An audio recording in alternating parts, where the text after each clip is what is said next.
ইউটিউবের ভিডিও দেখে বসলাম কেক বানাতে। প্রথমে সব কিছু ভালো করে চেলে নিয়ে তারপর আমি তৈরি করব এটা ওভেনে, কারণ আমার কাছে মাইক্রো ওভেন নেই। আর এখান থেকে প্রথমে দেখো গার্নিশিং করে নিচ্ছি আমরা।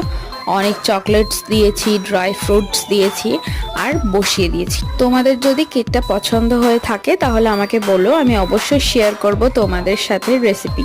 যদিও আমি বুঝতে পারিনি, প্রথমবার বানিয়েছি তাই মাঝখানটা একটু কাঁচা রয়ে গিয়েছে দেখো।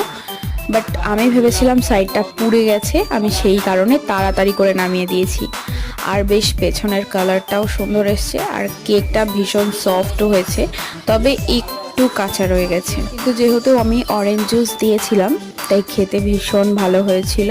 আর কেমন হয়েছিল সেটা আমার বোনের থেকেই জেনে নাও। ও ফ্রুট কেক পছন্দ করে না, কিন্তু তারপরেও ওর ভীষণ ভালো লেগেছে। ভালো হয়েছে।